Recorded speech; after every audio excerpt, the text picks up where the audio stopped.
বাংলায় আবার রেপ, তাও আবার সুপার স্পেশালিটি হাসপাতালের মতো একটি জায়গায়। কি হচ্ছে কি বাংলায়, কি চলছে?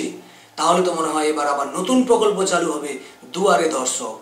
নমস্কার বঙ্গবাসী, ওয়েলকাম টু চিত্র বিচিত্র। পাঁশকুড়া সুপার স্পেশালিটি হাসপাতালের অস্থায়ী মহিলা কর্মীরা একের পর এক ধর্ষণের শিকার। কে এই ধর্ষক? জাহির আব্বাস, একটি থার্ড পার্টি সংস্থার ফ্যাসিলিটি ম্যানেজার। আসুন এই জাহির আব্বাসের বিরুদ্ধে এই মহিলারা যারা ধর্ষিতা হয়েছেন তারা কি বলছে একটু দেখে নেওয়া যাক। কি হয়েছিল? শুরু হওয়ার পর আমাকে কেস দেওয়ার নামে আমাকে ডেকে নিয়ে গিয়ে রুমে আমার সাথে অশ্লীল খারাপ ব্যবহার করেছিল। আচ্ছা, গতকালকে কি হয়েছিল? গতকালকে আমি ছিলাম না ডিউটিতে, আমার খুব শরীর খারাপের জন্য আমি বাড়ি চলে যাই। এর আগে আমার সাথে ওই তখনই হয়েছিল। কি অশ্লীল আচরণটা কি হয়েছিল? আমাকে ধর্ষণ করেছিল। কে ধর্ষণ কে করেছেন? জাহির আব্বাস। তিনি কি করতো হাসপাতালে? ফ্যাসিলিটি ম্যানেজার ছিল আমাদের। এই যে ধরুন ঘটনা, তখন হাসপাতাল কর্তৃপক্ষ কাউকে জানাননি? জানানোর আমাকে হুমকি দিয়েছিল যে যদি জানাও তোমার কাজ চলে যাবে। আমরা একটা হিউজ অ্যামাউন্টে ওখানে ঢুকেছিলাম কাজে, সবাই এটাই করেছে। আর আমি খুব খুব গরিব ফ্যামিলি থেকে, মানে অনেক অনেক কষ্টে আমার বাবা মা ওখানে কাজে ঢুকেছে। তাই আমি ভয় কিছু বলতে পারিনি, নিজের মান সম্মানে সব কি চাইছেন আপনি? মৃত্যুদণ্ড, যাবজ্জীবন যেন জেলে পচে মরে। আমাদেরকে খুব টর্চারিং করতো। ওরকমই করেছিল, ধর্ষণ করেছিল কি আপনাকে? হ্যাঁ করেছিল। সেগুলো বিচারকের সামনে তুলে ধরবেন? হ্যাঁ বলবো। কি চাইছেন? কতদিন ধরে আপনাদের সাজা হোক। আপনাদের সাথে কতদিন ধরে এরকম চলছে? আমার সাথে প্রায় মাস 2 এরকম চলছে। হসপিটালের মধ্যেই পুরো ঘটনাটা ঘটাতো নাকি? হসপিটালের মধ্যে। শুনলেন তাহলে, দেখলেন কিভাবে এই মহিলাদের উপরে অত্যাচার করত এই জাহির আব্বাস, একটা অস্থায়ী সংস্থা, তার ফ্যাসিলিটি ম্যানেজার। আসলে এই জাহির আব্বাস এদের মতো ব্যক্তি প্রতিটি সেক্টরে রয়েছে, বিভিন্ন জায়গায় রয়েছে, ছড়িয়ে ছিটিয়ে রয়েছে, যারা হচ্ছে তাদের অর্ধতন যে সমস্ত স্টাফ তাদের আন্ডারে কাজ করে, সেই সমস্ত স্টাফেদের সঙ্গে বিভিন্ন ধরনের দুর্ব্যবহার করে। বিশেষ করে মহিলাদেরকে তো নানাভাবে হেনস্থা করা হয়, যৌন নিগ্রহ করা হয়, এমনকি ধর্ষণও করা হয়। তো এই জাহির আব্বাস ওই হসপিটালের ফ্যাসিলিটি ম্যানেজার। কীরকম ফ্যাসিলিটি ম্যানেজার না, এরা সরকারের কাছ থেকে একটা টেন্ডার নেয়, সেই টেন্ডার নিয়ে কিছু বেকার যুবক যুবতীদেরকে নিয়োগ করে, অস্থায়ীভাবে নিয়োগ করে, খুব কম বেতনে নিয়োগ করে এবং সেই কাজটা ম্যানেজ করে। এবারে ওরা সরকারের কাছ থেকে একটা মোটা টাকায় টেন্ডার নেয়, এদেরকে অল্প স্বল্প টাকা পার মান্থ একটা স্যালারি দেয়, স্যালারি দিয়ে বাকি টাকাটা নিজেরা নিজেদের পকেটে পড়ে। তাছাড়া আরও একটা বিষয়, সেটা হচ্ছে এই নিয়োগের পেছনে আবার এরা ঘুষও নিত, মানে নিয়োগেও চুরি। একটা বললো না যে একটা মোটা টাকা, একটা হিউজ অ্যামাউন্ট এদেরকে দিতে হয়েছে এই চাকরিটা পাওয়ার জন্য। এবার চাকরি পেয়ে সেখানে তো কাজের কোনো সীমা পরিসীমা নেই, যখন খুশি যেমন খুশি কাজ তাদেরকে করতে হবে। আরও খুশি করার জন্য এই সমস্ত ব্যক্তির শয্যা সঙ্গিনী হতে হবে, তাদেরকে খুশি করতে হবে। এই জাহির আব্বাসের এই হসপিটালে একটা আলাদা রুমও রয়েছে, হ্যাঁ, যেই রুমে হচ্ছে এই অপকর্মগুলো করতো। এবং এরা হসপিটালকে ভালোভাবে ম্যানেজ করে রেখেছে যাতে এদের এই দুষ্কর্মগুলো প্রকাশ্যে না আসে। তার জন্য এরা সব দিক দিয়ে ভালো করে আঁটোসাঁটোভাবে ম্যানেজ করে রেখেছে। বিশেষ করে হসপিটাল কর্তৃপক্ষ, হসপিটালের সুপার, তিনিও এই সমস্ত বিষয়ে যেন একটা উদাসীন ভাব। দেখুন এবারে সেই সুপার কি বলছে। না, গাড়ির তেল ভরে দেওয়ার ব্যাপার নেই, ব্যাপার হচ্ছে ওনার এত ব্যবসা ছিল, গাড়ি দিতে পারতেন না।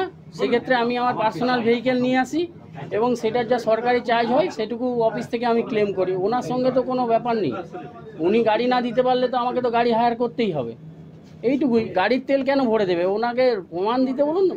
এইসব কোনো জালিয়াতির সঙ্গে ওরা এখন মাথা গরম করে কী সব বলছে জানি না, আপনি জিজ্ঞেস করতে বলুন যে এরকম কোনো ব্যাপার আছে কিনা। একাধিক ধর্ষণ ঘটেছে এই হাসপাতালে, সেটা তো আমি কালকে নিউজ বাইটে দেখলাম এবং অভিযুক্তও বললেন, কিন্তু এর আগে তো কোনো সময় কেউ আমাকে জানায়নি। আপনি তো হসপিটালের সুপারিনটেন্ডেন্ট, আপনি সর্বোচ্চ পদে রয়েছেন, আপনি জানেন না আপনার হাসপাতালে এত কাণ্ড ঘটে যাচ্ছে, না। সরকারি হাসপাতাল নিরাপত্তা কোথায়? ছুটির দিনে দেখুন, রবিবার যদি আমরা ওদের ভরসায় থাকি, ওরাই তো আমাদের সিকিউরিটি গার্ড, রিলায়েবল ফেসিলিটি আমাদের security guard, ward boy provide করে, স্ক্যাভেঞ্জার। আমাদের সিস্টাররা, আমাদের ডক্টররা ওনার ভরসায় থাকেন। এবার ওনারা যদি এরকম ঘটনা ঘটেন, আমরাই তো এখন নিরাপত্তাহীনতায় আছি। আমার স্টাফ নার্সরা বলছে আমরা স্যার কী করে থাকবো, ওরাই তো আমাদের সিকিউরিটি, আমরা তো ওদের ভরসায় থাকি।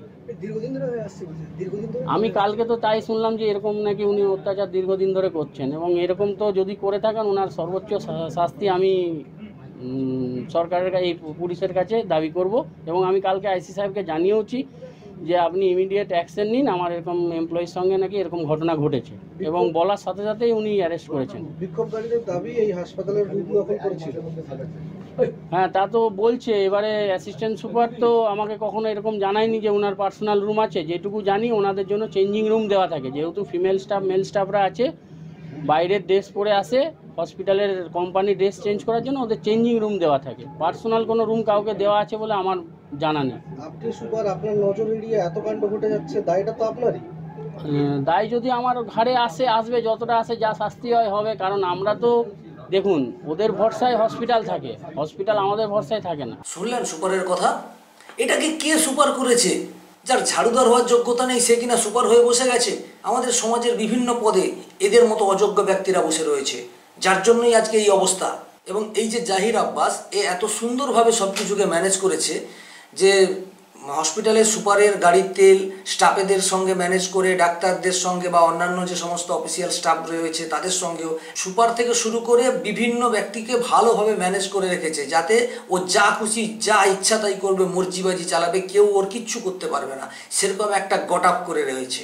আর এই সুপার, ইনি সব কিছু ব্যাপারে উদাসীন, তাকে কেউ বলেনি, তাকে কেউ জানায়নি, এইরকমভাবে একটার পর একটা অজুহাত দিয়ে উনি বেরিয়ে যাওয়ার চেষ্টা করছেন। কেমন একটা কিউ কিউ কিউ কিউ করে কথাবার্তা বলছেন, যার কথার কোনো বেস নেই, কোনো কিছু নেই। আরে মশাই, আপনি সুপার, আপনার হসপিটালে কোথায় কি হচ্ছে না হচ্ছে সেটা জানবার দায়িত্ব সম্পূর্ণ আপনার।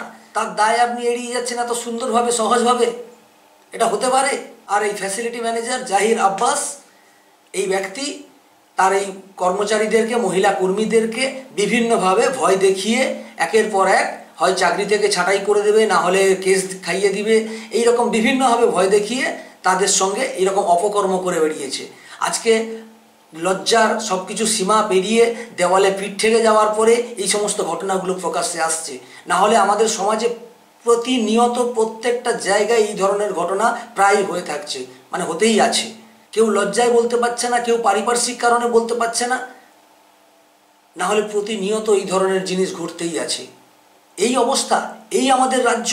দিদিমণি তো বড় বড় কথা বলেন, আমাদের বাংলা, এটা কবিগুরু রবীন্দ্রনাথ ঠাকুরের বাংলা, স্বামী বিবেকানন্দের বাংলা, এটা রামকৃষ্ণের বাংলা, নেতাজি সুভাষের বাংলা। এই সেই বাংলা। আজকে আমার বাড়ির, আপনার বাড়ির যে সমস্ত মহিলারা, যারা মেয়েরা বিভিন্ন কাজের মধ্যে নিজের যুক্ত রয়েছে, তারা কিভাবে কাজ করছে, তাদের উপর কতটা চাপ রয়েছে, বা তাদের সঙ্গে কি ঘটছে আমাদের অলক্ষ্যে, তার সব কিছু ক্লিয়ার নয়। সমাজের বিভিন্ন স্তরে এই জাহির আব্বাসের মতো পিশাচগুলো ঘুরে বেড়াচ্ছে। এত বড় একটা কাণ্ড হয়ে গেল, আরজিকর কাণ্ড, তার কোনো বিচার হলো না।